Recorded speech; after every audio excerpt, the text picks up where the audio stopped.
Assalamualaikum warahmatullahi wabarakatuh. Alhamdulillahi rabbil alamin. Wassalatu wassalamu ala ashrafil anbiya'i wal mursalin, nabiyyina Muhammadin wa ala alihi wa ashabihi ajma'in. Amma ba'd.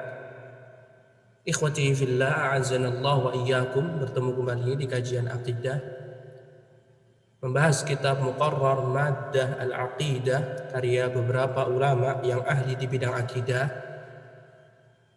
Ikhwati fillah, a'azzanallahu wa iyyakum. Alhamdulillah kita sampai di jilid ketiga di kitab ini, dan kita membahas pertemuan siang hari ini dari kota Madinah atau sore hari waktu Indonesia bagian barat. Pembahasan yang sangat penting berkaitan tentang syurut wa dhawabit at-takfir, syarat-syarat dan kaidah-kaidah dalam mengkafirkan seorang muslim. Ikhwati fillah, azanallahu wa iyyakum. Agama Islam dibangun di atas ilmu. Agama Islam dibangun di atas wahyu yang Allah berikan kepada Nabi Muhammad SAW, sehingga di dalam segala aspek permasalahan kehidupan bagi seorang muslim dan muslimah, semuanya berlandaskan dengan ilmu. Dan di antara landasan yang sangat penting yang selayaknya seorang muslim dan muslimah mengetahuinya adalah hal yang berkaitan tentang penvonisan seorang muslim atau penjatuhan hukum kekafiran pada seorang muslim. Para ulama di sini menjelaskan, yang pertama berkaitan tentang khuturatut takfir, betapa bahayanya menvonis kekafiran pada seorang muslim. Maka sungguh telah terdapat larangan yang sangat keras, larangan yang begitu jelas di dalam Al-Quran dan Sunnah akan penvonisan seorang muslim atau pengkafiran seorang muslim tanpa adanya dalil dari Al-Quran dan Sunnah. Mengapa demikian? Kata para ulama, idz takfiru hukmun lillahi wa lirasulih. Karena sejatinya yang berhak atau penvonisan fulan kafir, fulan keluar dari agama Islam, itu semuanya hukmun lillahi wa lirasulih, merupakan hukum bagi Allah dan hukum bagi Rasulullah sallallahu alaihi wasallam. Fala yukaffaru illa man kaffarahu Allah wa rasuluh. Maka tidak boleh kita mengkafirkan seseorang kecuali orang-orang yang Rasul Allah dan Rasulnya mengkafirkannya.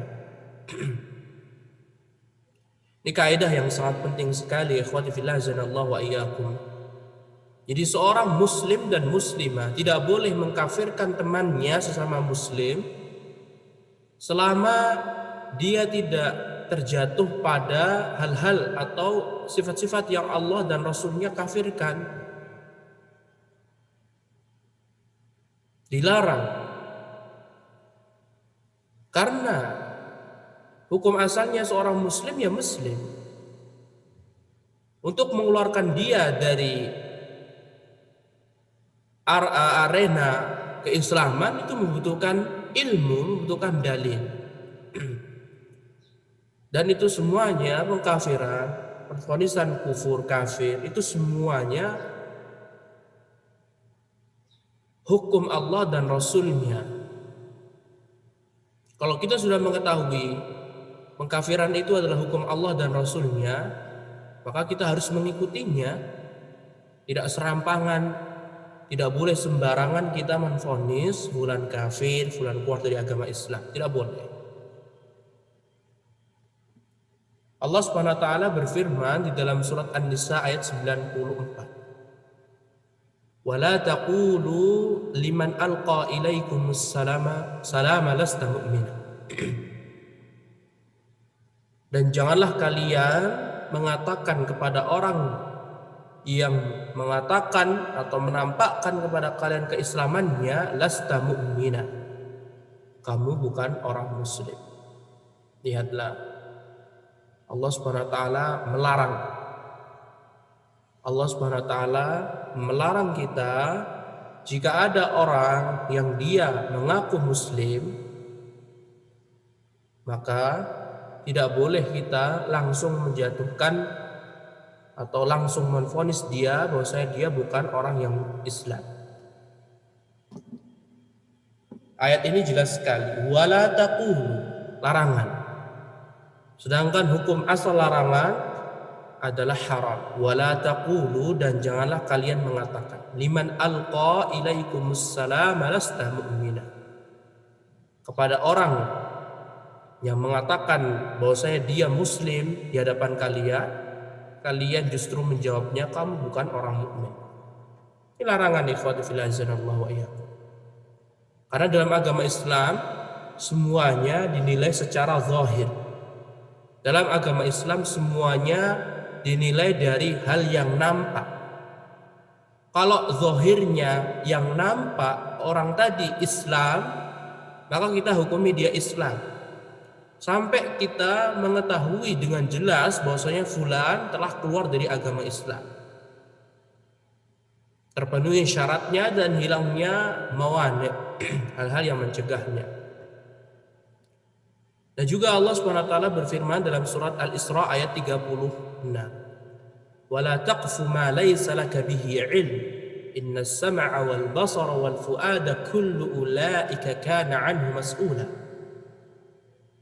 Wala taqfu ma laysa laka bihi ilm, janganlah kamu berjalan sedangkan kamu tidak mengetahui ilmunya. Lihat, ini juga larangan, dan hukum asal larangan itu harus dijauhi.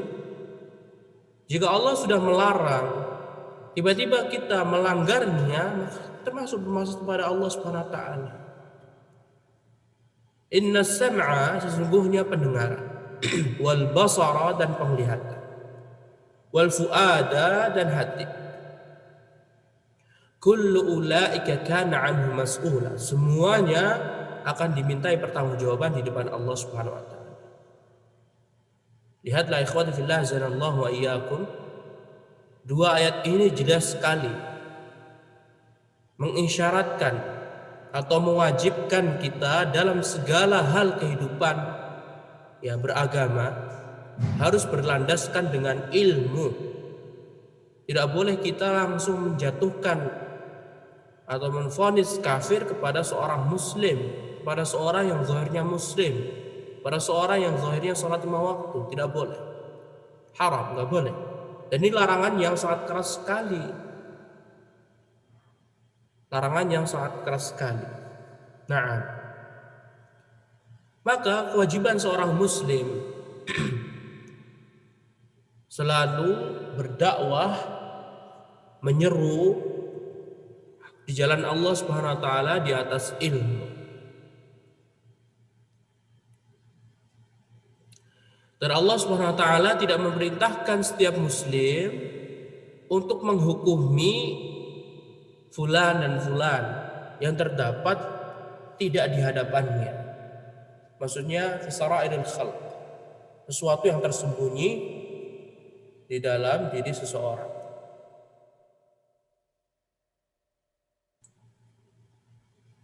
Maka barang siapa yang telah bersaksi, telah mengucapkan 2 kalimat syahadat dan mengamalkan konsekuensi dari 2 kalimat syahadat, kita sudah jelaskan di jilid pertama.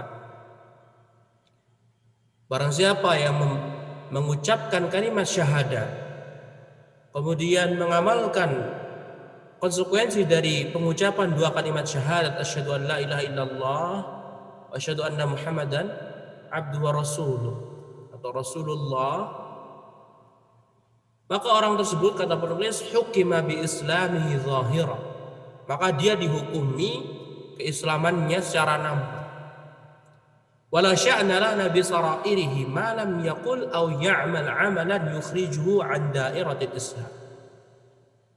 Dan tidak ada keharusan kita atau kita tidak boleh mengurusi hal-hal yang tersembunyi, hal-hal yang tidak nampak pada diri fulan tersebut, selama dia tidak mengatakan atau mengerjakan perbuatan yang mengeluarkan dari agama Islam. Dan ini semuanya ikhwan fillah azanallahu wa iyyakum, kata penulis, wadihun minal kitab was sunnah, dalilun wadih minal kitab was sunnah wa ijma'u alaihi salaful. Ini semuanya terdapat dalil yang sangat jelas dalam Al-Quran dan Sunnah dan menurut kesepakatan para ulama salaf. Ya ta ikhwan fillah azanallahu wa iyyakum, jelas tugas kita seorang muslim menghukumi saudara kita yang muslim jika dia telah mengucapkan kalimat syahadat dan mengamalkan konsekuensi dari kalimat syahadat, dua kalimat syahadat. Dan kita tidak perlu mengulik, mengorek-ngorek, memperdalam, mencari tahu dalam isi hatinya. Karena kaidah menjelaskan ketika seorang mengucapkan dua kalimat syahadat dan mengamalkan konsekuensinya, maka dia dihukumi Islam secara nampak. Yang nampaknya Islam ya sudah kita hukumi Islam, nggak boleh kita keluarkan dia dari agama Islam. Dan kita tidak boleh memvonis dia kafir selama dia tidak mengatakan kekufuran, kalimat kufur, atau mengerjakan amalan yang mengeluarkan dia dari agama Islam.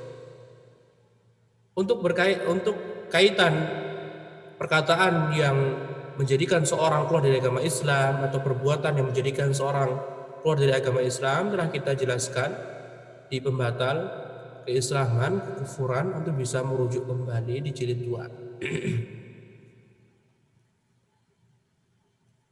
Kemudian penulis di sini, khawtifillah zanallahu wa iyyakum, setelah memberikan muqaddimah betapa bahayanya mengkafirkan seorang muslim tanpa ilmu, penulis menyebutkan beberapa dalil yang sangat jelas, ya, larangan menvonis kafir kepada seorang muslim, pada seorang yang mengucapkan dua kalimat syahadat dan mengamalkan konsekuensi.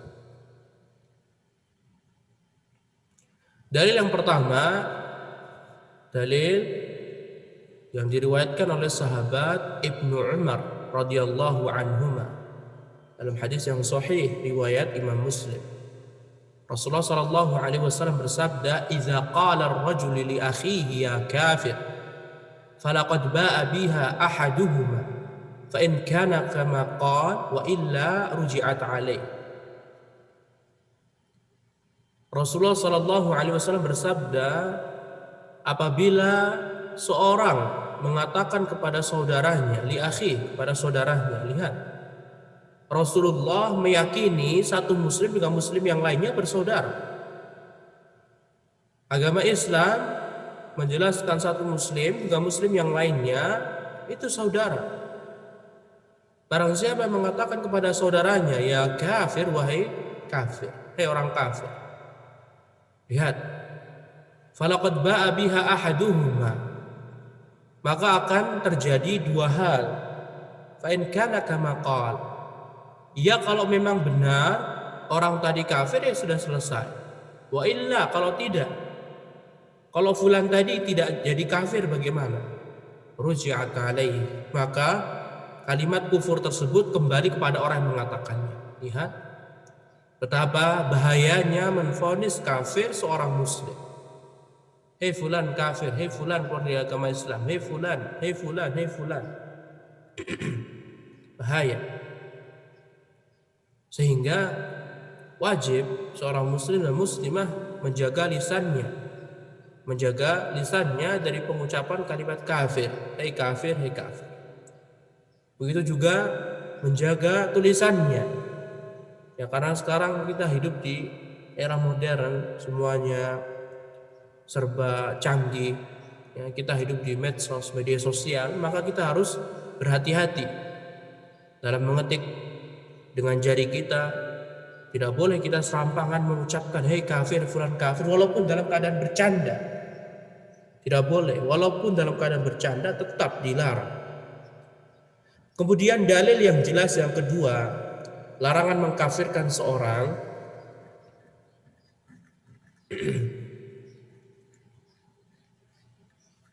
dalam hadis yang diriwayatkan oleh Imam Bukhari dan Imam Muslim dari sahabat Abu Dzar Al-Ghifari,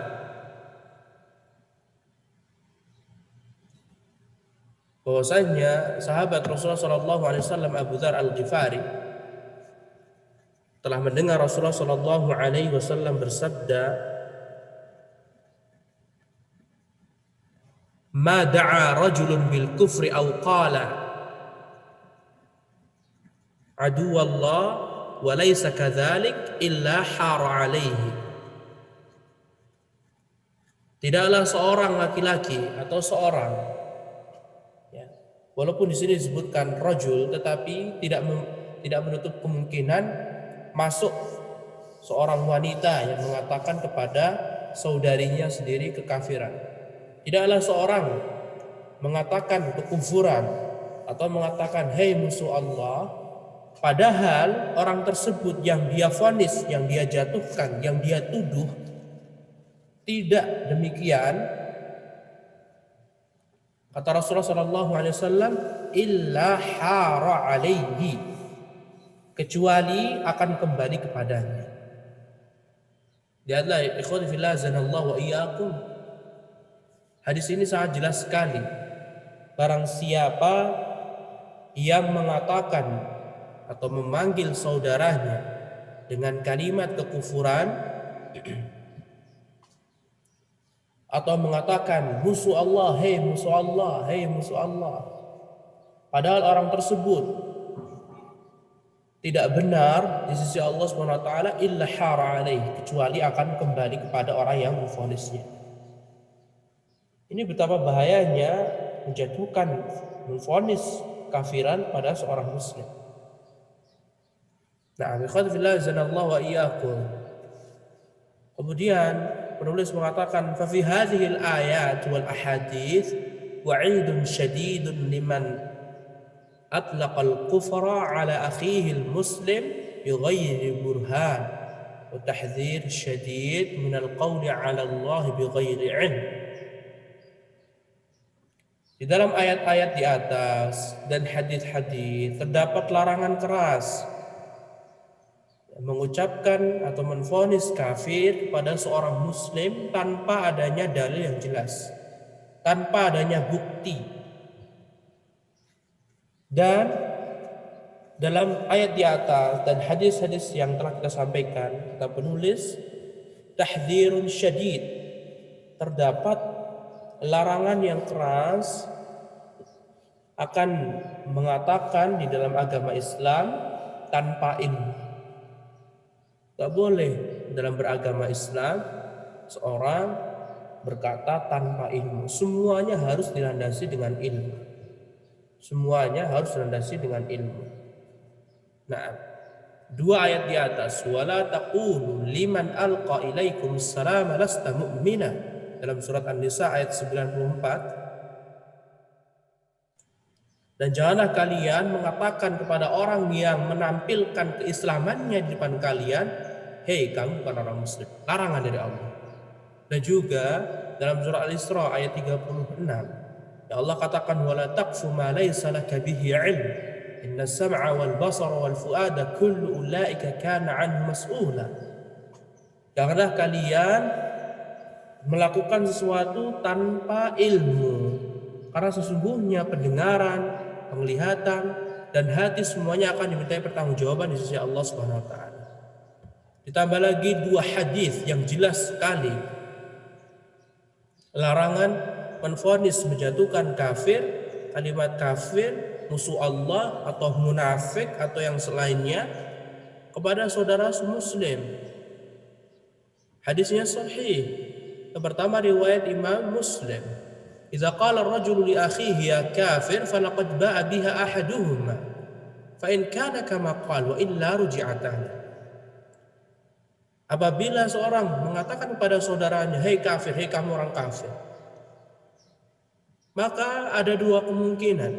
Kalau memang benar vonisan dia, ya tidak masalah. Tapi kalau misalkan jelas dia salah dalam memvonis, maka vonis kafir tadi akan kembali atau dikembalikan oleh Allah pada orang yang mengatakannya. Kemudian juga hadis yang berikutnya, hadis riwayat Bukhari dan Muslim. Ma da'a rajulun bil kufri aw qala aduwallahi wa laysa kadzalik illa hara alaih. Tidaklah seorang mengatakan kepada saudaranya, "Hei kafir, hei kamu orang kafir, hei kamu musuh Allah Subhanahu wa taala. Hei kamu musuh Allah." Padahal dia tidak seperti itu akan kembali kepadanya. Dan alangkah banyaknya kejadian-kejadian atau kita mendengar sebagian kaum muslimin, terkhusus orang awam muslim, mereka tidak mengetahui ilmu, langsung saja menjatuhkan, menvonis fulan musuh Allah SWT. Ini alangkah banyaknya seperti ini. Menjatuhkan, menvonis pemerintah kafir, menvonis fulan kafir, menvonis pemerintah musuh Allah, menvonis fulan musuh Allah SWT. Tidak boleh seperti ini. Kalau kita mengetahui pemerintah kita, dia mengucapkan kalimat syahadat, kemudian dia melakukan konsekuensi dari dua kalimat syahadat, dia sudah nahnu ala zahir, kita di atas sesuatu yang nampak Islam, yang sudah selesai. Jaga lisan kita. Jangan bermudah-mudahan untuk melaknat. Jangan bermudah-mudahan untuk menjatuhkan vonis kafir. Tidak boleh, dilarang dalam agama Islam. Ini ajaran Rasulullah SAW. Hadisnya sahih, hadisnya gamblang.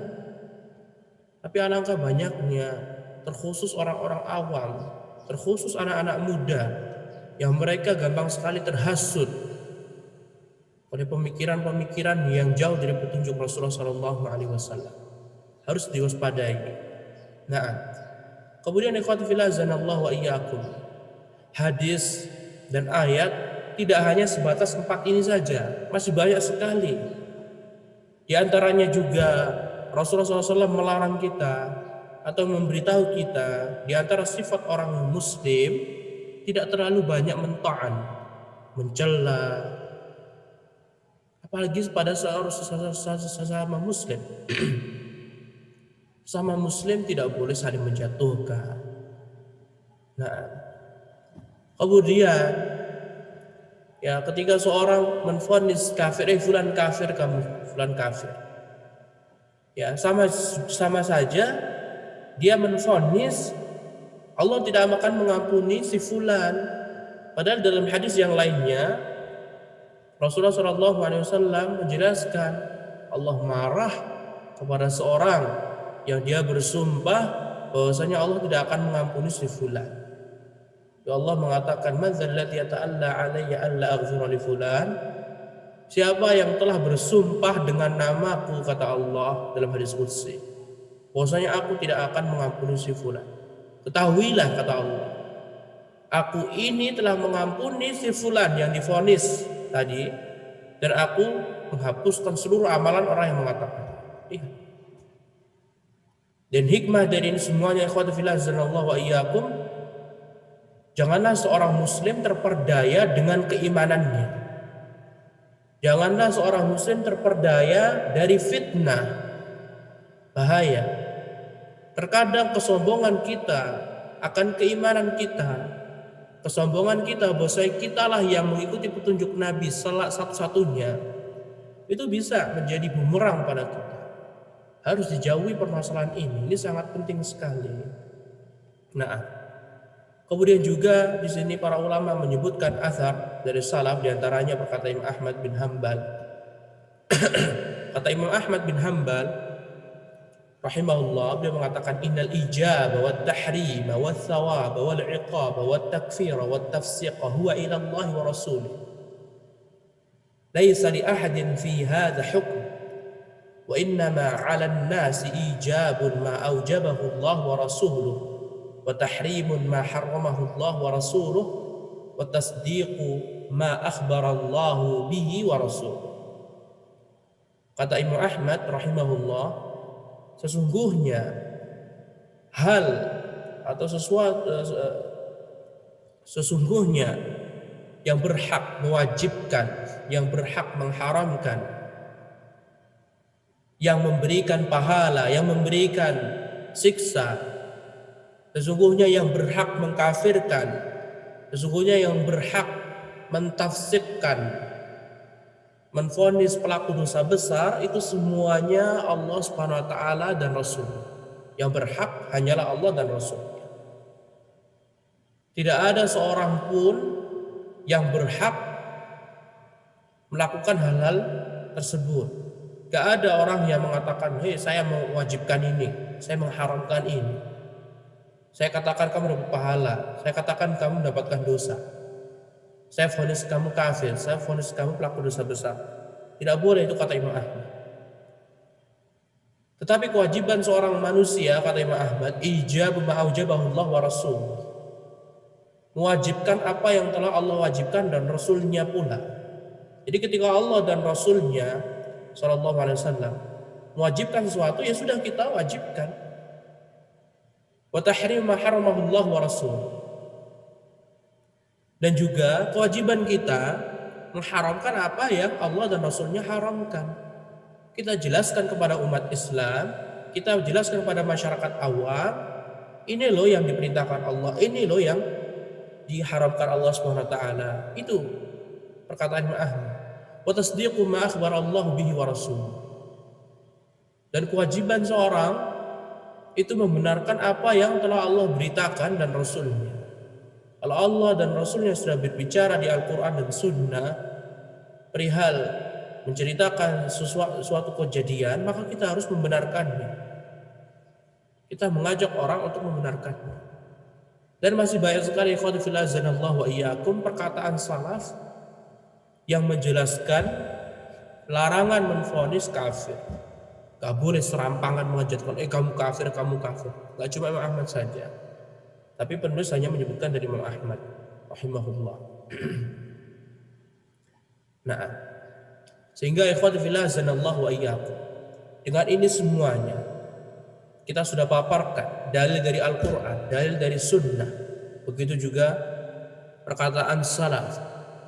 Ini semuanya menjelaskan bagi kita bahwasannya vonis kafir, vonis kekufuran itu semuanya termasuk hukum syariat Islam yang harus dikembalikan kepada Al-Quran dan Sunnah sesuai dengan metode salafus saleh. Dan tidak ada hak seorang muslim untuk berbicara dalam masalah ini dengan ijtihad, dengan ilmunya dia atau dzon dia, atau hanya sebatas dugaan belaka. Ya, fa inna dzalika qad dhallat fihi afham wa zallat fihi aqdam. Nah, jadi ikhwati fillah azanallahu wa iyyakum, ketika kita melihat seorang muslim, saudara kita, dia telah melakukan kekufuran, tidak lantas serta-merta kita katakan, hei kamu kafir, kamu keluar dari agama Islam. Tidak boleh seperti itu. Ya, bisa jadi dia mendapatkan mawani. Ya, bisa jadi dia terhalang. Bisa jadi ada penghalang-penghalang yang mencegah dia untuk bisa divonis kafir. Nah, ikhwati fillah azanallahu wa iyyakum, itu tadi inti yang disebutkan oleh penulis. Intinya vonis kafir itu semuanya termasuk hukum syariat Islam. Dari mana kita tahu hukum syariat Islam? Ya karena Rasulullah sudah mengatakan. Rasulullah katakan, ulama salaf mengatakan, bahkan Allah sendiri di Al-Quran juga mengatakan. Ini semuanya menjelaskan vonis kafir termasuk syariat Islam.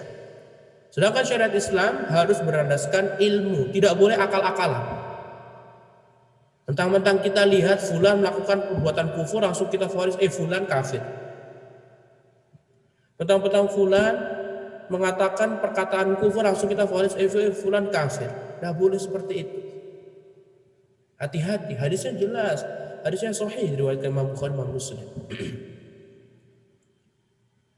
Maka kewajiban seorang muslim dan muslimah, siapapun itu, ulamanya, ustadznya, atau ahli agamanya, atau orang awamnya, atau penuntut ilmunya, kewajiban setiap muslim tidak boleh berkata di dalam permasalahan ini kecuali dengan ilmu, dan bukti yang jelas dari Allah SWT.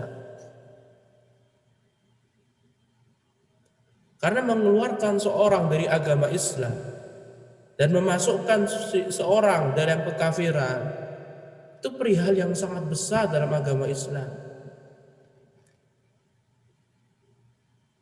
Dan kewajiban kita hanya menghukumi seseorang sesuai dengan hal yang nampak. Kalau yang nampak dia melakukan sholat 5 waktu, ya sudah kita hukum Islam.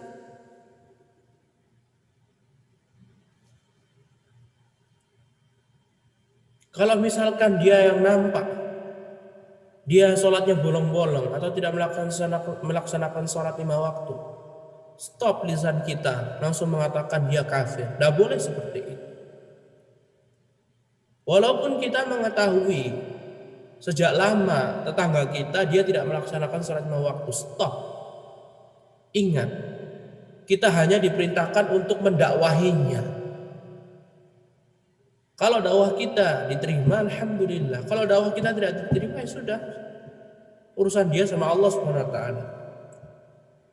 Gak perlu kita katakan, fulan kamu tuh kafir loh, kamu tuh gak sholat waktu, kamu kafir loh. Cukup, stop. Ingat, ada malaikat yang mencatat perkataan kita. Gak boleh kita serampangan katakan, fulan kafir. Gak boleh. Nah, kemudian ikhwati fillah azanallahu wa iyyakum, ulama di sini menjelaskan dhawabitut takfir. Kaidah-kaidah dalam mengkafirkan. Nah, untuk sampai ke derajat penvonisan kafir itu sangatlah susah sekali. Dan ini bukan tugas seorang penuntut ilmu, bukan tugas seorang ustadz, atau bukan tugas seorang masyarakat awam. Bukan tugas mereka semuanya, tapi tugasnya para ulama. Para ulama, mereka lah yang berhak menjatuhi vonis kafir. Para ulama berkumpul, kemudian mengkaji, kemudian memanggil orang yang melakukan perbuatan kufur tadi, barulah nanti mereka menghukum. Kalau benar mereka bersepakat fulan kafir, keluar dari agama Islam, terpenuhi syarat dan hilangnya penghalang, maka fulan tersebut dibunuh, dipenggal lehernya. Sebagaimana firman sabda Rasulullah sallallahu alaihi wasallam, "Man baddala dinahu faqtuluh." Maka siapapun yang merubah agama Islam, keluar dari agama Islam, maka penggallah lehernya. Nah, qad filazanallahu wa iyyakum dhawabitut takfir. Ya, kaidah-kaidah dalam mengkafirkan seseorang. Para ulama telah meletakkannya. Jadi para ulama sudah memberikan kaidah. Di dalam mengkafirkan seseorang, ya, kita mempelajari ini tidak untuk diamalkan, ya. Kita mempelajari ini tidak lantas langsung serta-merta kita praktekkan, tidak. Araftu syarra la lisyarri walakin litawaqqihi. Waman lam ya'rifis syarra minan nas yaqau fi. Aku mengetahui perbuatan buruk tidak untuk diamalkan, tapi untuk dijauhi. Barang siapa yang tidak mengetahui perbuatan buruk, maka dia bisa jadi terjatuh di dalamnya. Nah, jadi kita penting membahas seperti ini agar kita bisa memberikan nasihat kepada saudara muslim yang lainnya. Tidak langsung menvonis ya temannya sendiri dengan kalimat kafir. Nah, di sini ada dua kaidah ikhwati fillah azanallahu wa iyyakum yang sangat penting sekali. Kaidah pertama kata penulis, annal qawla awil fi'la qad yakunu kufran walakin sahibuhu la yakfuru liwujudi mani'in wa intifa'i syartin. Nah, kaidah pertama, sesungguhnya terkadang perkataan seseorang atau perbuatan seseorang itu memang kekufuran. Perkataannya kafir, ucapan yang dia ucapkan itu kafir, atau perbuatan dia kafir. Paham? Kaedahnya, terkadang seorang itu melakukan perkataan kufur atau perbuatan kufur. Tetapi kata penulis, walakin sahibuhu la yakfur liwujudi mani'in wa intifa'i syar'i.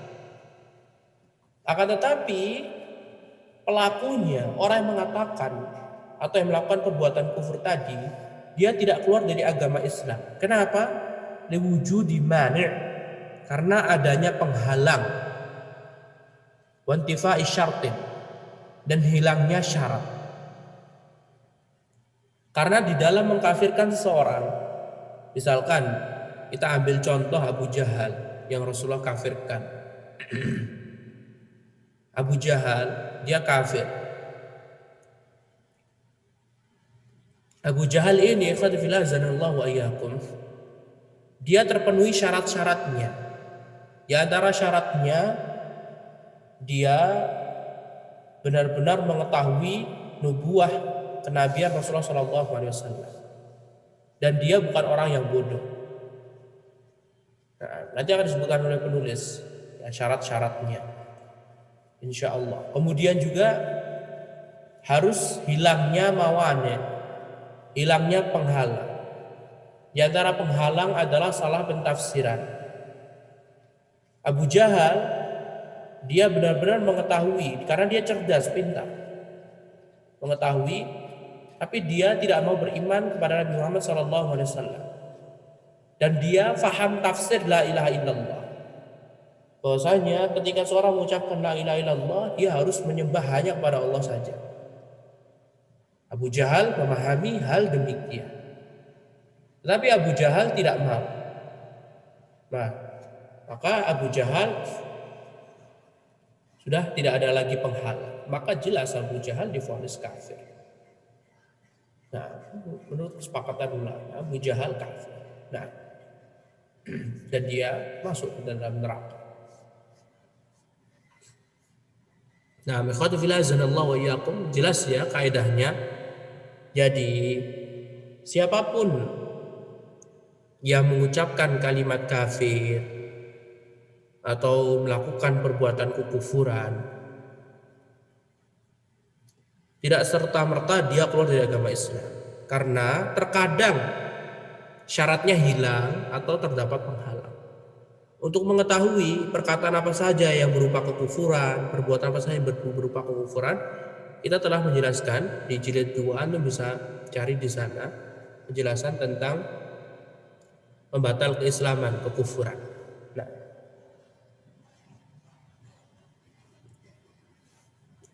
sehingga ikhwati fillah zanallahu wa iyyakum, tidak boleh kita langsung menjatuhkan fulan kafir cuma sekedar perkataan dia atau amalan dia yang bersifat kufur.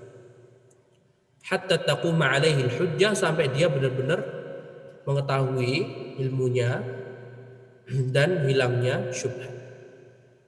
Karena ikhwati fillah zanallahu wa iyyakum, kita ambil contoh misalkan seorang menghina Nabi Muhammad SAW, ya, seorang menghina Rasulullah SAW,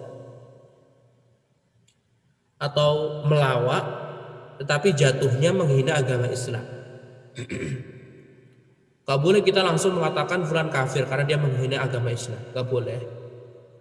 Tapi kita boleh mengatakan perbuatan yang dilakukan fulan ini perbuatan kekufuran karena dia menghina agama Islam, boleh. Tetapi untuk memvonis fulan kafir karena dia melakukan seperti ini, tidak boleh. Tidak boleh. Kenapa? Bisa jadi si pelawak fulan tadi ketika dia melawak yang ujungnya menjatuhkan agama Islam, bisa jadi dia terkena syubhat. Atau bisa jadi dia belum tahu ilmunya, saking dia berambisi cuma mengejar dunia, yang penting kerja buat penonton tertawa, udah itu saja cukup, gak perlu belajar ilmu agama. Ya ini merupakan syubhat, sehingga belum tegak hujah pada orang tersebut.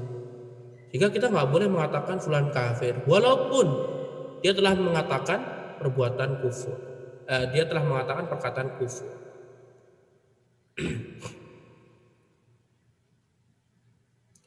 Nah, ikhwatu fillah azanallahu wa iyyakum, kemudian penulis menjelaskan di dalam kaidah ini ada beberapa kelompok yang menyimpang. Jadi akidah Ahlussunnah wal Jamaah, mereka berkeyakinan siapapun yang mengatakan perkataan kufur dan atau melakukan perbuatan kufur tidak lantas serta-merta dia keluar dari agama Islam.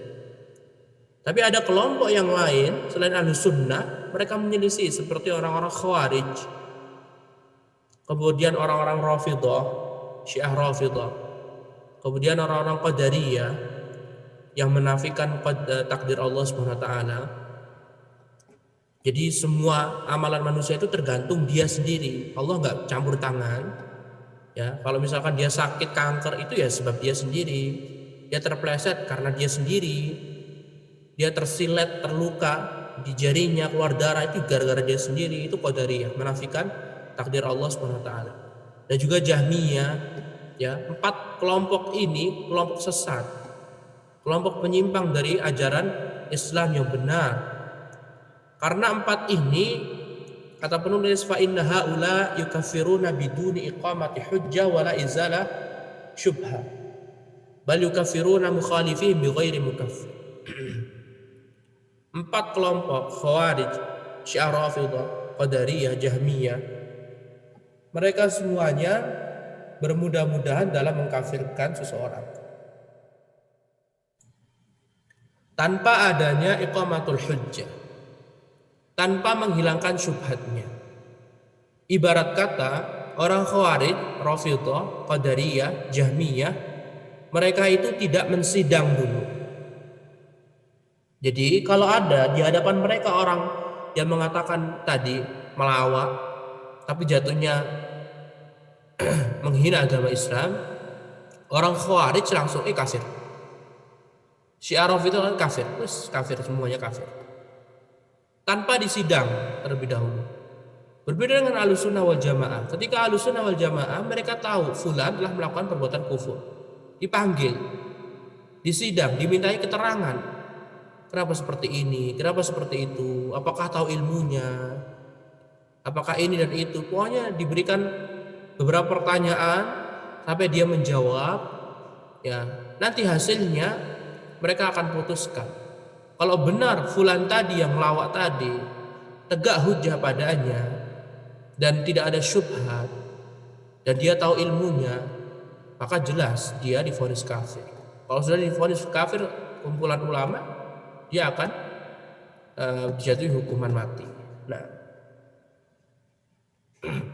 Nah, bisa dipahamin ya. Kaidah yang pertama sangat penting sekali. Tidak semua perkataan kufur, perbuatan kufur, pelakunya langsung kufur. Enggak, bukan seperti itu. Ya, karena bisa jadi, ya ikhwati fillah azanallahu wa iyyakum, ini perkara dunia. Nah, ini perkara akhirat, perkara agama. Dalam perkara dunia saja, ketika ada orang salah, apakah kita langsung menjatuhkan sanksi? Kan enggak juga kan? Kalau ada teman kita salah, misalkan kita punya karyawan, ya kan? Kita punya karyawan, dia melakukan suatu kesalahan. Apakah kita lantas serta-merta kita PHK, kita keluarkan dia? Kan enggak juga. Ada namanya keterangan, meminta keterangan, SP, surat peringatan, ya, berapa kali ini dan itu. Baru ini lihat ikhwah, ini perkara dunia saja seperti itu. Maka dalam perkara akhirat, perkara agama, vonis kafir juga harus lebih teliti lagi, nggak asal-asalan. Nah, itu kaidah pertama. Kaidah kedua, Kata penulis, annahu laisa kullu dhanbin summiya kufran yakunu kufran naqilan 'anil millah. Kaidahnya berbunyi, tidak setiap kalimat kafir dalam Al-Quran dan Sunnah itu maksudnya adalah kafir keluar dari agama Islam. Tidak setiap kalimat kafir atau kufur itu maksudnya keluar dari agama Islam. Karena kekufuran itu ada dua macam. Kufur besar, kufur kecil. Ini kita sudah jelaskan jilid 2. Batal keislaman, kekufuran antum bisa cek di sana. Tetapi anehnya sekarang ya, orang yang ngaku muslim ya, dia nggak belajar, nggak pernah ikut kajian, langsung aja kafir. Sok tahu, langsung mengatakan semua, ya ini Allah mengatakan kafir, ya kafir. Nabi Muhammad mengatakan kafir, ya kafir. Ini bukti bahwasannya betapa dekatnya kita dengan hari kiamat. Di antara tanda hari kiamat adalah tersebarnya kebodohan. Dia meyakini bahwasanya setiap apa yang Allah katakan berupa kalimat kafir itu semuanya keluar dari agama Islam. Ini jahil, bodoh, tidak tahu agama Islam, tidak mau mempelajari agama Islam. Kufur itu ada dua macam, kufur besar dan kufur kecil. Yang membagi kufur besar, kufur kecil ini para ulama. Adapun Nabi Muhammad tidak membagi, tetapi Nabi Muhammad memahami dan para sahabat pun memahami. Tidak setiap kekafiran yang diucapkan Nabi SAW itu langsung mengeluarkan dari agama Islam. Kalau antum perhatikan ikhwati fillah azanallahu wa iyyakum di kajian batal keislaman pembagian kufur, antum simak di sana. Kita sebutkan di sana beberapa contoh dari hadis dan perkataan ulama salaf. Ya, Rasulullah mengatakan kafir, kufur, tetapi maksudnya bukan keluar dari agama Islam. Di antaranya adalah hadis Nabi SAW dalam hadis muttafaqun alaih Bukhari dan Muslim. Rasulullah bersabda, "Ithnatan fin nasi hum bihim kufrun, at-ta'nu fil ansab wan niyahatu 'alal mayyit." Dua hal di dalam manusia yang keduanya dianggap kekafiran, kufur. Yang pertama at-ta'nu fil ansab, mencela nasab. Yang kedua wan niyahatu 'alal mayyit, dan meratapi mayit. Dua hal ini, dua perbuatan ini, mencela nasab, ya mencela nasab saudaranya, mencela nasab temannya, dan meratapi orang yang meninggal dunia, istrinya meninggal, suaminya ya menangis berlebihan, atau sebaliknya untuk orang tua yang meninggal dunia kita menangis dengan berlebihan, ya itu merupakan kekufuran. Tetapi kekufuran di sini bukan kufur keluar dari agama Islam. Kenapa? Karena para ulama Ahlus Sunnah wal Jamaah mereka bersepakat. Ya, ulama Ahlus Sunnah wal Jamaah bersepakat, semua sepakat, nggak ada yang menyelisih mereka kecuali kelompok-kelompok sesat. Ulama Ahlus Sunnah wal Jamaah mereka bersepakat bahwasanya dua perbuatan dalam hadis Nabi SAW ini tidak keluar dari agama Islam. Tetapi maksud kufur dia adalah kufur kecil. Kenapa? Karena di zaman Nabi SAW banyak orang yang meninggal dunia dan kerabat mereka menangis meratapi. Tetapi para sahabat yang lain yang melihat, yang mereka tegar ketika ditimpa musibah, mereka tidak mengatakan mereka kafir. Mereka tidak memvonis saudaranya kafir keluar dari agama Islam. Mereka masih tetap mengucapkan salam kepada orang tadi yang meratapi mayit. Mereka juga masih bermuamalah dengan mereka yang meratapi mayit. Ini semuanya menunjukkan bahwasannya tidak setiap kalimat kafir di Al-Quran atau di hadis, langsung yang dimaksudkan adalah keluar dari agama Islam. Nah, antum bisa cek kembali macam-macam kekufuran yang telah kita jelaskan di jilid 2. Nah, ikhwatifillah azanallahu wa iyyakum, lihatlah dua kaidah ini sangat penting sekali. Itu harus catat. Kaidah pertama, tidak semua perkataan kafir, perbuatan kafir itu orangnya langsung divonis kafir. Harus terpenuhi syarat dan hilangnya penghalang. Ya, dan kita akan bahas setelah ini. Kemudian yang kedua, kaidah kedua, tidak setiap kalimat kafir di Al-Quran dan Sunnah, tidak setiap kalimat kafir di Al-Quran dan Sunnah itu maksudnya adalah kafir yang keluar dari agama Islam. Karena kekufuran itu terbagi menjadi dua. Ya, kufur yang keluar dari agama Islam, kufur besar. Yang kedua, kufur yang tidak keluar dari agama Islam, yaitu kufur kecil. Nah, kemudian ikhwati fillah azanallahu wa iyyakum, ya kita akan membahas yang terakhir ya, berkaitan tentang syarat-syarat pengkafiran dan penghalang-penghalang kekafiran.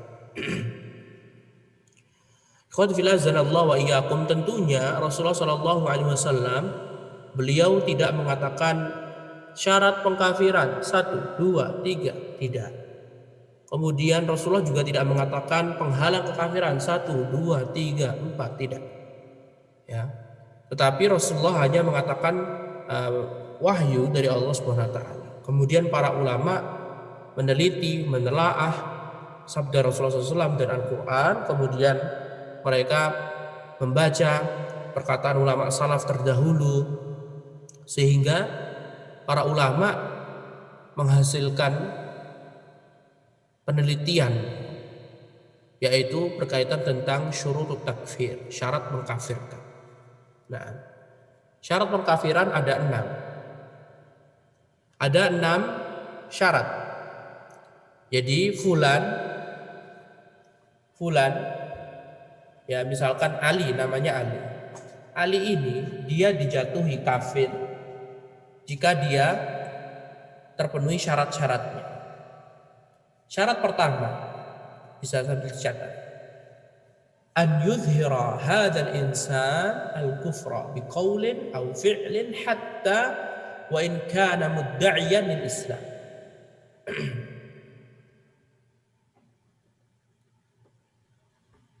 Syarat pertama,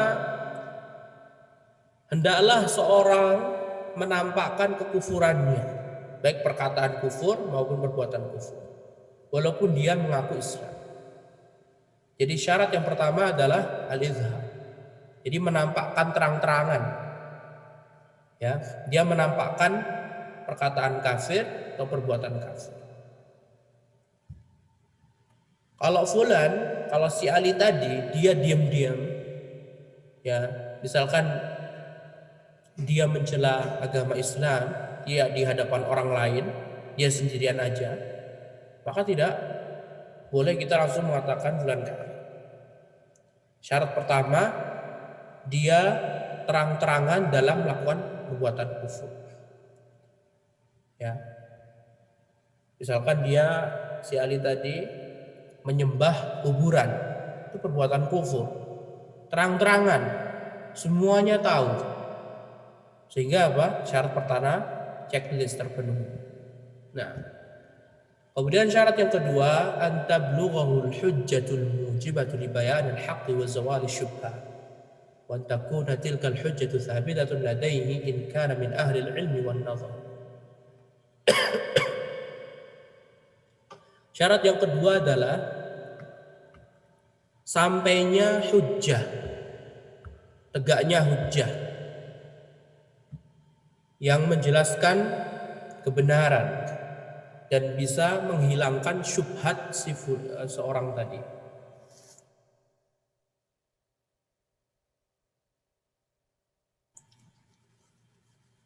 Ya. Dan hendaklah hujjahnya ini benar-benar tegak. Jadi ketika kita ambil, misalkan ada kumpulan ulama, Misalkan di satu negara ada instansi kumpulan ulama, ya misalkan 20 ulama, mereka semuanya menyidang si Ali, ya 20 ulama, mereka semuanya mengetahui bahwasanya Ali menyembah kuburan terang-terangan. Satu, syarat terpenuhi. Syarat kedua, harus sampai hujjah. Ya, si Ali tadi ditanya, "Hai Ali, apakah kamu mengetahui bahwasanya menyembah kuburan itu termasuk haram?" Dia mengatakan, "Ya, haram." "Apakah kamu tahu dalilnya?" "Saya tahu dalilnya." Seperti ini, seperti itu. Ya. Jadi benar-benar hujjah ilmu akan larangan perkataan kafir atau perbuatan kafir tadi sudah sampai ke fulan tadi. Kalau sudah sampai hujjah padanya, sudah tahu ilmunya, ya dia nggak ada syubhat. Dan yang sangat berat sekali adalah hilangnya syubhat. Itu yang paling berat sekali. Karena terkadang orang dia tahu ilmu, tetapi dalam memahaminya dia terdapat syubhat. Ya, seperti dai-dai, dai-dai, ya, penceramah-penceramah atau dedengat-dedengat petinggi-petinggi orang yang mereka mengajak kekufuran, mengajak beribadah kepada selain Allah, berdoa kepada kuburan. Ya terkadang mereka tahu ilmu, tetapi dalam pikiran mereka terkena syubhat. Jadi ada syubhatnya. Nah ketika mereka terkena syubhat, gak bisa kita memvonis dia kafir. Lihat ikhwati fillah azanallahu wa iyyakum, berat sekali menjatuhkan kekafiran kepada seorang muslim, walaupun dia dai, walaupun dia seorang ustadz, walaupun dia seorang ulama non ahlu sunnah. Jadi berat untuk mengkafirkan perorangan itu berat sekali. Nah, ya bisa jadi tahu ilmu tapi terkena syubhat. Ya syubhatnya ini nggak bisa hilang gitu loh. Kalau syubhatnya hilang, nah berarti syarat kedua terpenuhi. Nah, kemudian syarat ketiga adalah an yakuna balighan aqilan yafham. Hendaklah orang yang mengatakan perkataan kafir atau melakukan perbuatan kufur tadi, dia orang yang baligh, ya sudah baligh, ya sudah mimpi basah, atau kalau wanita sudah haid, sudah baligh, aqil, dan dia berakal, bukan orang gila, dan dia faham. Kalau si Ali tadi yang disidang 20 ulama tadi, dia sudah dewasa, sudah balik, dan dia berakal, dan dia memahami obrolan itu, faham gitu ya. Maka syarat ketiga terpenuhi, checklist. Kemudian syarat keempat, an la yakuna ma'dzuran biqurbil ahdi bil Islam. Syarat keempat adalah hendaklah orang yang melakukan kekufuran tadi dia tidak termasuk orang yang diberikan uzur karena baru masuk Islam. Bisa difahamin? Jadi ini ada tambahan khusus ya. Kalau khusus untuk orang yang baru masuk Islam, mu'allaf misalkan. Ya misal kalau jatuh si Ali tadi, Ali baru masuk Islam, misalkan sebelumnya namanya Justin, kemudian masuk Islam ganti namanya Ali, nama hijrah. Nah, baru seminggu masuk Islam, dia melakukan perbuatan kufur, menyembah selain Allah Subhanahu wa taala. Maka di sini dalam hal seperti ini dia ma'dzur. Dia ma'dzur. Dia diberikan uzur. Tidak bisa divonis kafir. Ya bisa jadi dalam seminggu belakangan dia belum dapat ilmu perihal masalah sujud ke kuburan, mungkin dalam seminggu terakhir dia baru belajar sholat dan ini, maka ma'dzur, diampuni.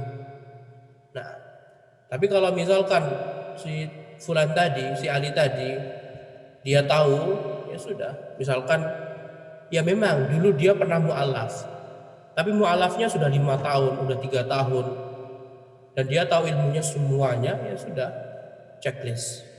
Intinya yang keempat, tidak boleh adanya uzur dia baru masuk Islam. Nah, kalau sudah lama masuk Islam, maka terpenuhi syaratnya. Kemudian syarat yang kelima adalah an la yakuna mukraha. Ya, orang yang melakukan perbuatan kufur tadi, dia melakukannya dengan sengaja, tidak dipaksa orang lain. Jadi atas kehendak dia.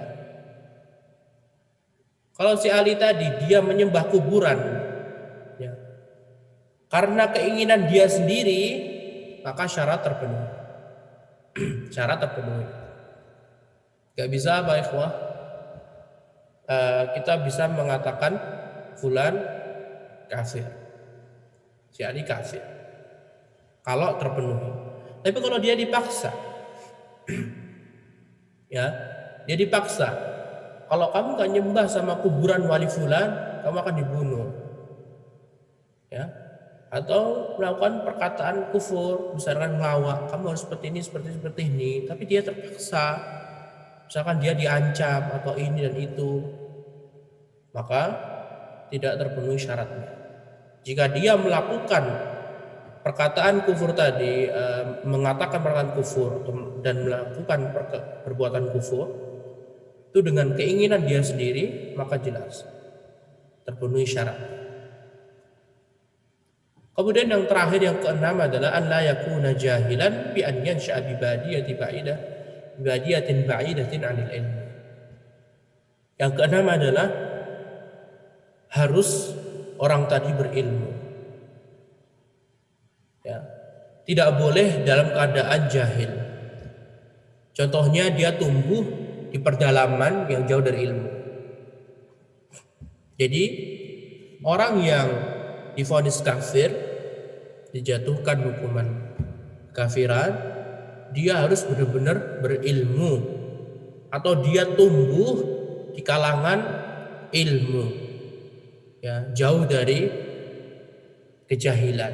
Karena ada beberapa orang, misalkan kayak orang Arab Badui di zaman Nabi SAW.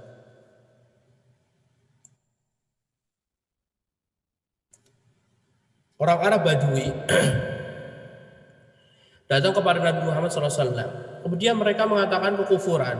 Tidak lantas Rasulullah mengatakan kamu kufur, kamu kafir. Ya, kenapa? Karena Rasulullah paham.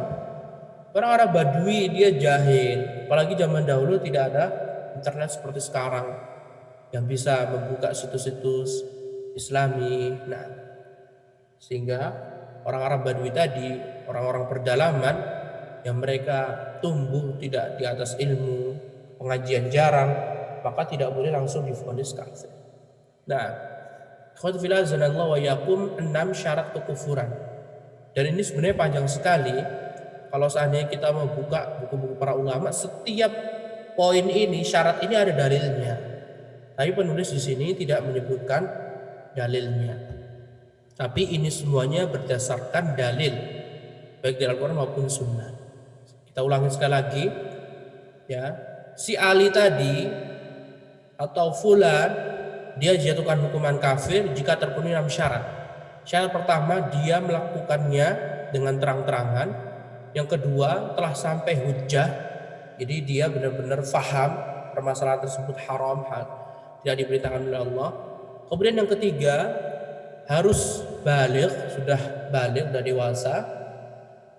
Laki-laki biasanya 15 tahun sudah baligh. Kemudian dia berakal dan dia paham, bisa memahami sesuatu. Kemudian yang keempat, dia bukan termasuk orang yang baru masuk Islam baru beberapa saat. Tapi kalau udah mu'alaf, sudah bertahun-tahun, maka bisa hilang. Nah, kemudian yang kelima, dia melakukan perbuatan kufur tersebut berdasarkan keinginan dia, tanpa adanya paksaan. Kemudian yang terakhir, dia hidup di atas ilmu atau tempat dia benar-benar kayak sekali ilmu. Paham ikhwah? Kalau misalkan seperti kewajiban sholat 5 waktu, ini merupakan hal yang daruri. Semua orang paham. Kalau orang Islam itu harus sholat 5 waktu. Kalau orang Islam tidak sholat 5 waktu, ya berarti dia keluar dari agama Islam. Ini permasalahan yang benar-benar difahamin seluruh tempat. Walaupun tempatnya nggak ada dai sekalipun, nggak ada ustadz atau ulama, tapi akan faham. Ya namanya wong Islam ya mesti harus sholat 5 waktu begitu. Maka bisa terpenuhi syarat. Nah, kemudian ikhwan fillah azanallahu wa iyyakum, yang terakhir berkaitan tentang mawani'ul hukmi bit takfir, penghalangnya. Kalau sudah terpenuhi kriteria fulan tadi bisa tervonis kafir, maka hal yang bisa menghalangi disebutkan oleh para ulama ada 5 hal yang bisa menghalangi. Jadi fulan kafir. Kayak ibarat kata seperti ini, ikhwan fillah azanallahu wa iyyakum. Kalau kita mempelajari ilmu fikih, ya syarat sah sholat. Jadi sholat itu kan ada syaratnya. Jadi ada syaratnya 1, 2, 3, 4 syarat sahnya sholat. 1, 2, 3 diantaranya menghadap kiblat, ya kan? Menghadap kiblat, bersuci, ya. Ketika seorang melakukan hal-hal demikian, sholat, menghadap kiblat, bersuci, nah pasti nanti akan ada penghalang, ya. Misalkan wanita sedang haid, maka haid inilah yang menghalangi sholat dia diterima oleh Allah SWT. Jadi fahamin ya. Jadi ini sangat penting sekali. Harus terpenuhi syarat kekafiran, baru habis itu hilangnya mawani. Jadi tidak ada penghalang. Jadi benar-benar tabirnya tersingkap. Nah di sini para ulama sebutkan yang pertama adalah ini ada kemiripan dengan ibarat kata kayak anonim, ya. Kesebalikan dari syarat tadi. Kalau yang pertama tadi syaratnya harus terang-terangan, maka penghalangnya adalah kata ulama an la yuzhira minhu ma yujibul kufra biqaulin aw fi'l. Dia melakukan perbuatan kufur tidak terang-terangan. Ibarat kata dia sembunyi-sembunyi dalam melakukan kekufuran tadi. Kalau fulan dia bersujud selain Allah SWT, dia tidak di hadapan orang lain, tidak ada saksi, kita cuma sebatas prasangka saja. Misalkan si fulan dia safar ke sebuah tempat, dan kita tahu tempat tersebut adalah tempat berbau kesyirikan, kuburannya wali fulan. Kemudian dia pulang ke kampung halamannya. Terus kita langsung vonis, fulan kamu kafir karena kamu sujud kepada wali fulan. Gak boleh seperti itu. Kenapa ikhwah? Karena kita tidak tahu dan dia tidak menampakkan. Sedangkan kita tahunya ya sudah. Kalau dia Islam ya sudah Islam, walaupun dia pergi dari tempat fulan, tempat kesyirikan. Gak boleh kita langsung menvonis dia kafir, gak boleh. Jadi fulan tadi benar-benar apa? Menampakkan kekufurannya. Dan kita mengetahuinya. Nah, jika sebatas dia sendiri yang tahu sama Allah, ya sudah urusan dia sama Allah SWT. Tugas kita hanyalah secara zahir. Yang nampak seperti itu ya sudah. Kalau nampaknya Islam ya kita hukum Islam. Nah, kemudian ikhwan fillah azanallahu wa iyyakum, itu penghalang pertama ya. Dia melakukannya tidak terang-terangan. Baik. Penghalang kedua adalah an la taquma alaihi al-hujjah imma li'adami bulughiha iyyah aw litamakkuni syubhati min qalbihi aw li jahlihi bisababi bu'dihi an diyaril Islam. Yang kedua adalah belum tegak hujjah pada orang tadi. Ya. Jadi kalau belum tegak hujjah, misalkan kita panggil tadi, "Hei Ali, kamu telah sujud kepada kuburan." Ya. Apakah kamu tahu dalilnya? Tidak tahu. Apakah kamu tahu larangan Allah? Tidak tahu. Nah, ketika si Ali tadi mengatakan tidak tahu, berarti menunjukkan si Ali belum tegak hujjah padanya. Kalau belum tegak hujjah padanya, maka tidak boleh kita katakan dia kafir. Dan ini ada beberapa sebab, ikhwati fillah azanallahu wa iyyakum. Ya. Belum tegaknya hujjah pada diri seorang itu ada beberapa sebab. Di antaranya disebutkan oleh penulis, ya adami bulughiha iyyah. belum tentu dia sampai hujjah tadi, ya, atau adanya syubhat di hatinya. Misalkan dia tahu bahwasanya menyembah selain Allah, ya, itu dilarang, tapi dia hanya memahami larangan ini untuk patung. Tapi untuk wali, kuburan wali fulan itu boleh karena untuk mendekatkan diri pada Allah. Jadi ada syubhat. Maka kalau fulan tadi ada syubhat, maka tidak boleh kita jatuhkan kafiran. Atau dia jauh dari ajaran Islam, lantaran dia tinggal di pedalaman di pelosok. Jadi benar-benar dia jauh sekali, nggak ada dai sama sekali sana. Maka ini disebut belum tegak hujjahnya. Nah, jadi ini pembahasan nomor 2 dan 6, ya, dalam syarat tadi, ya. Nomor 2 nih sama nomor 6 dijadikan satu oleh penulis. Nah, kemudian ikhwatu fillah azanallahu wa iyyakum, penghalang yang berikutnya, yang ketiga adalah as-sigha wal junud wa kaunuhu haraman la ya'ima yuqalu lah.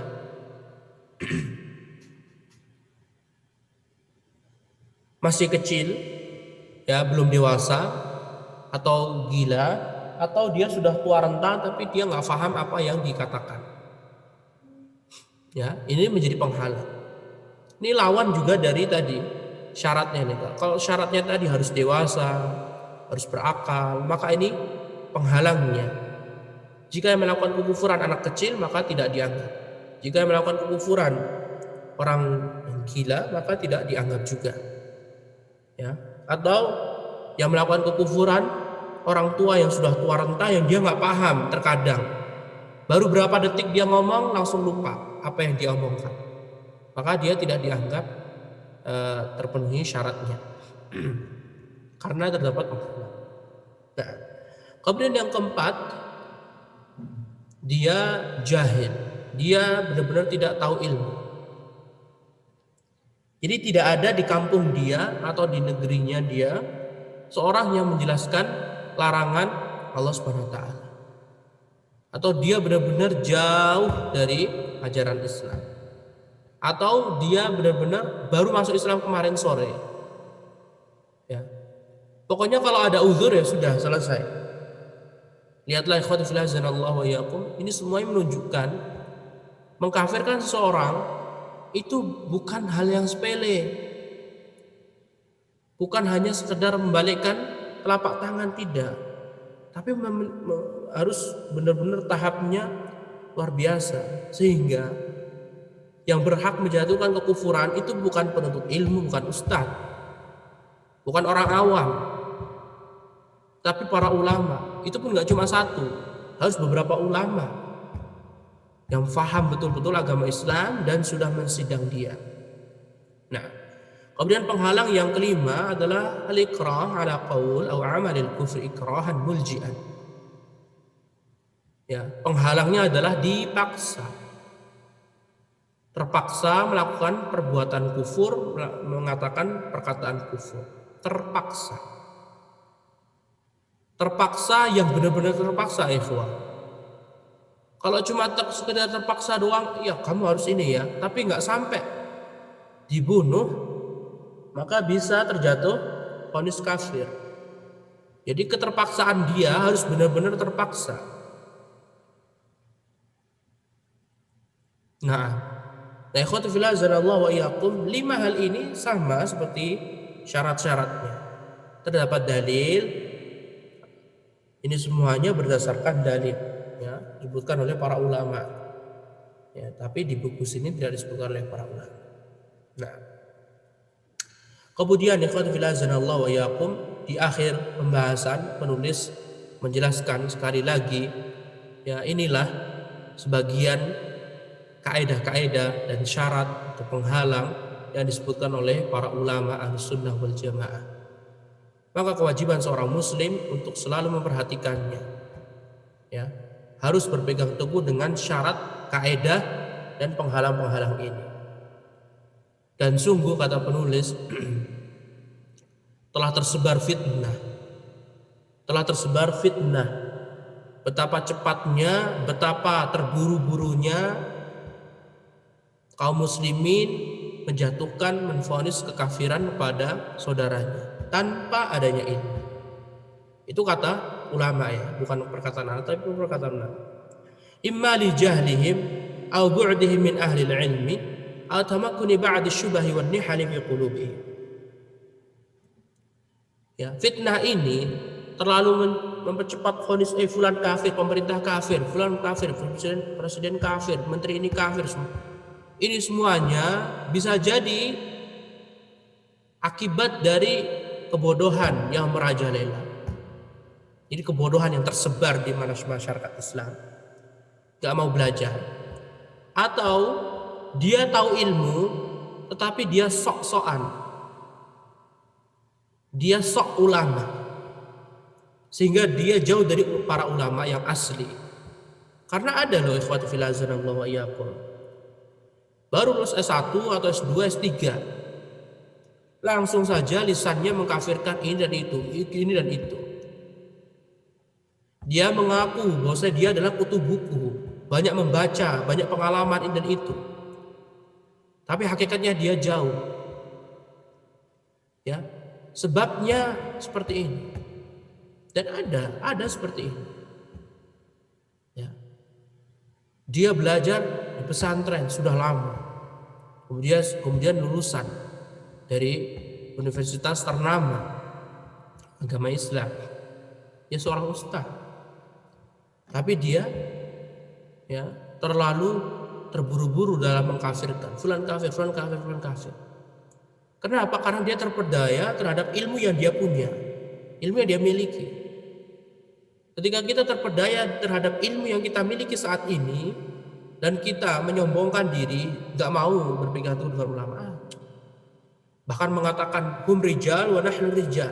Ya, dia kan laki-laki, saya juga laki-laki. Dia mengkaji Al-Quran Sunnah, saya juga. Kesombongan, jauh dari para ulama. Itu diantara sebab terjadinya apa? Tersebarnya fitnah kekufuran tadi. Fulan kafir, fulan kafir. Atau dia punya ilmu dekat sama ulama, tapi dia terdapat syubhat. Dan syubhat ini bahaya. Dia berguru dengan seorang ulama. Gurunya dia ulama besar, tetapi dia terkena syubhat. Dia diberikan kecerdasan tetapi tidak diberikan kebersihan dalam hati. Akhirnya ilmu yang dia dapati dia gunakan untuk mengkafirkan saudaranya, fulan kafir, fulan kafir, fulan kafir. Karena adanya syubhat di hati mereka kotor, sehingga mengkafirkan saudaranya.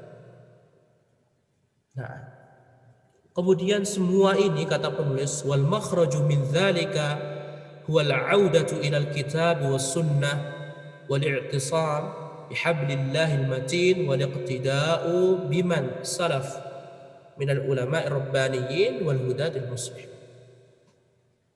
Solusi agar tidak tersebar fitnah pengkafiran ini secara meluas,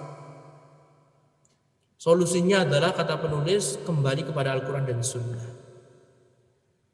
Harus kembali kepada Al-Quran dan hadis. Dan harus benar-benar berpegang teguh dengan tali Allah yang kuat. Dan di antara solusinya juga mencontoh ulama salaf.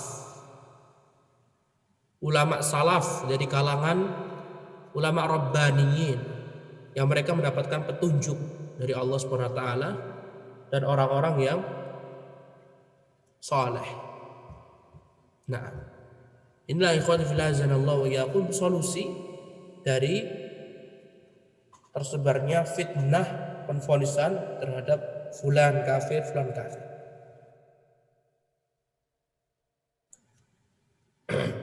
Nah, ikhwan fillah azanallahu wa iyyakum, ya inilah yang dapat kita sampaikan.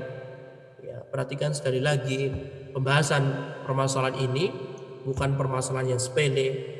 Mengkafirkan seorang muslim ya tanpa ilmu atau terlalu terburu-buru mengkafirkan seorang muslim hanya lantaran dia tampil di televisi atau tampil di khalayak umum telah melakukan perbuatan kufur, atas kita lah vonis dia kafir.